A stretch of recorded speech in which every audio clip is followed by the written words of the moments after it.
Welcome to the Beginning Crochet Mini Course. I'm Tashia Butterfield, a professional crochet instructor.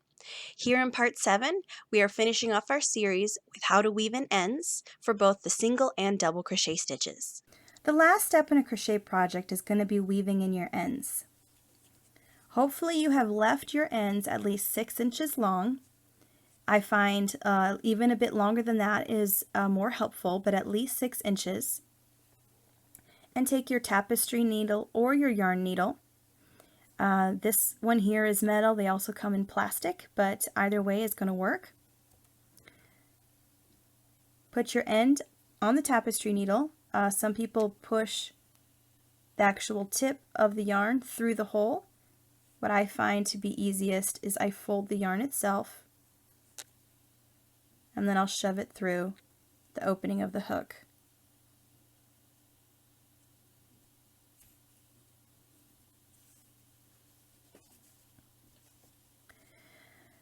Find the back of your fabric in something like this where every other row was flipped and so both sides really look the same.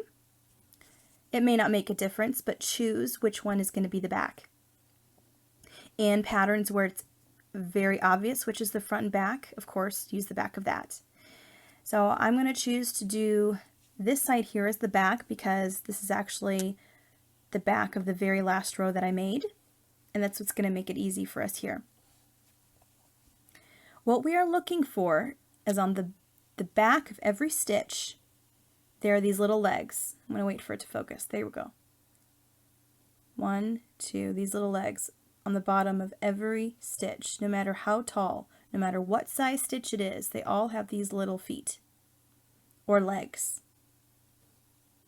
That is where we're going to weave in our ends.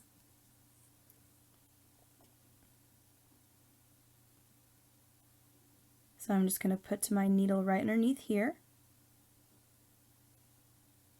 It'll take some practice, but you can actually get a number of stitches on the needle at the same time. And you want to go this first direction about 1.5 inches at least. Maybe I'll go one more. You can see where it is there. And to double check, flip it over and see if you can see your needle.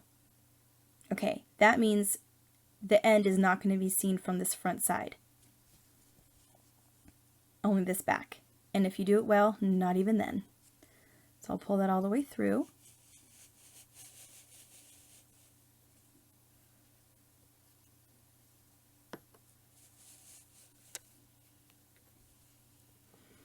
All right, now if you had pulled it too tight, you might have puckered the fabric a bit. You know, if you did something like this, which is fine. Just pull it back tight so as to not misshape in your fabric. And then we're going to go back.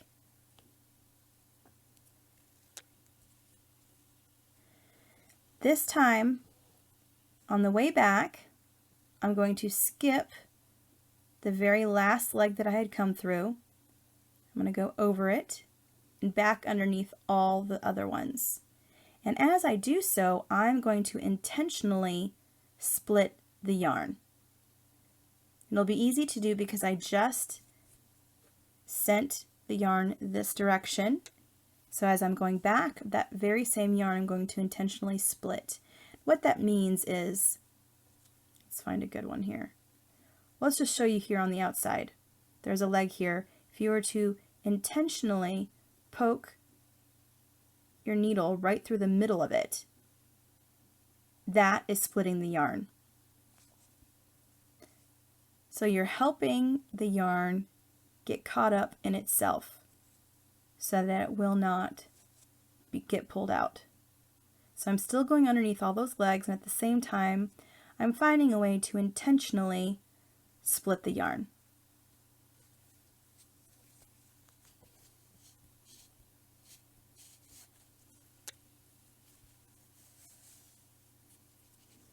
Again, pull it back taut.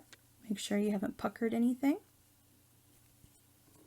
From the front, you can't see that you have woven in any ends. And from the back, can hardly tell either. If your end had to be woven in an area that's going to get a lot of tension on it, a lot of tug and pull, you may want to go back a third time. If you're using kind of slippery yarn or slick yarn, you'll want to go back a third time. And again, when you do, you'll skip the very last leg you went under, and then go back that direction. For extra security, you may want to go down another row and underneath and back. It all depends on what the project is and what yarn you used as to the security of it. So at this point, I would just snip that off right there, and then you're not going to see a single thing.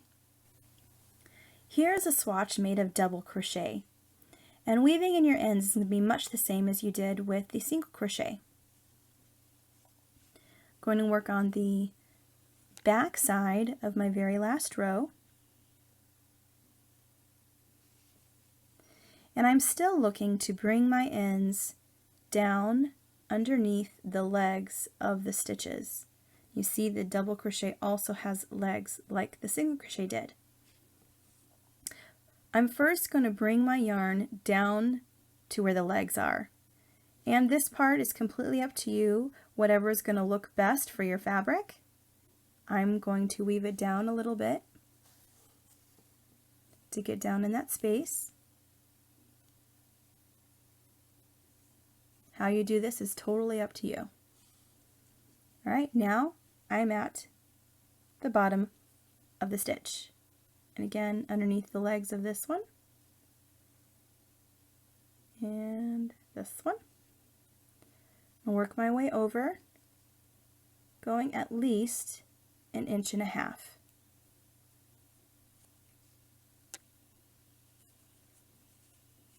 Alright, you can see where the needle is here.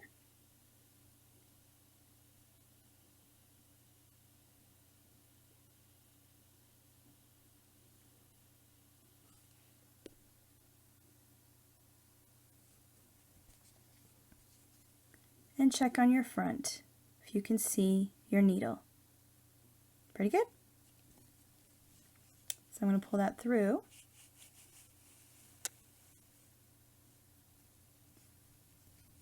Pull it through all the way, and then pull it back taut so I'm not misshapen the fabric. And I'm going to go back, same direction, or the other direction, doing the same thing. I'm skipping this first bar.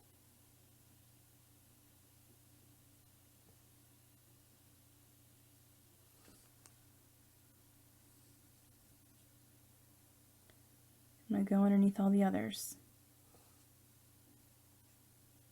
Trying to split the yarn as I go.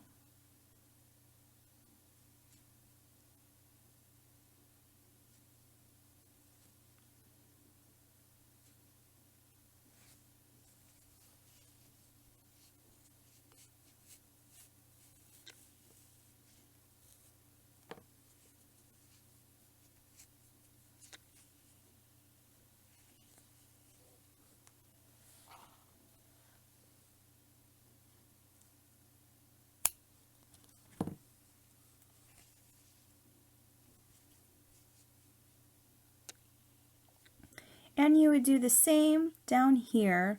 This would have been my beginning chain. So here's my end. I would put that on the needle. Here are the legs. Well, that's close enough. I would just immediately start in going underneath the legs. And I would do the same technique as I did for the others. And there you have it.